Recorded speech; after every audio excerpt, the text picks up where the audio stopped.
মিশ্র সবজি চাষে ঝুঁকছেন নারায়ণগঞ্জের কৃষক। অধিক লাভ এবং চাহিদা থাকায় আধুনিক মিশ্র ফসল বা রিলে ক্রপ পদ্ধতিতে সবজি চাষ করছেন তারা। এই পদ্ধতিতে চাষে কৃষকদের পাশে থেকে সহায়তা করছে কৃষি বিভাগ। ফুয়াদ হাসানের ক্যামেরায় নারায়ণগঞ্জ প্রতিনিধি শরীফ সুমনের পাঠানো তথ্য, ছবিতে ডেস্ক রিপোর্ট। নারায়ণগঞ্জের সদর সোনারগাঁও ২৫০০ ও রূপগঞ্জ উপজেলার গ্রামীণ জনপদ যেন সবুজের সমারোহ। ফলন ভালো পাওয়ায় মিশ্র পদ্ধতিতে সবজি আবাদে ঝুঁকছে এখানকার কৃষক। একই জমিতে টমেটোর পাশাপাশি মূলা, পালং শাক ও ধনেপাতা, মরিচের সঙ্গে ফুলকপি কিংবা বাঁধাকপি একযোগেই চাষাবাদ করছেন তারা।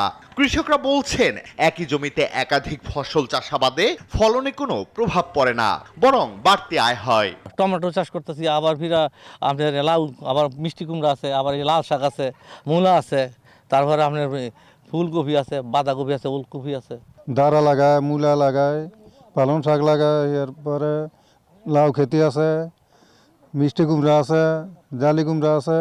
আধুনিক পদ্ধতিতে চাষে কৃষকদের উদ্বুদ্ধ করছে কৃষি বিভাগ। এবং নারায়ণগঞ্জ সদর উপজেলায় কিন্তু আপনার ফসলের যে নিবিড়তা, যে একই জমিতে বারবার ফসল ফলানোর ওইভাবে, কারণ শাকসবজি যে শর্ট ডিউরেশনের যে শাকসবজি সেগুলা উঠিয়ে আবার কিন্তু একই জমি অন্য ফসল হিসাবেও ব্যবহার হচ্ছে। এই পদ্ধতিতে চাষে গ্রামীণ কৃষি জীবন যাত্রায় লাগছে পরিবর্তনের ছোঁয়া, বলছেন সচেতন মহল।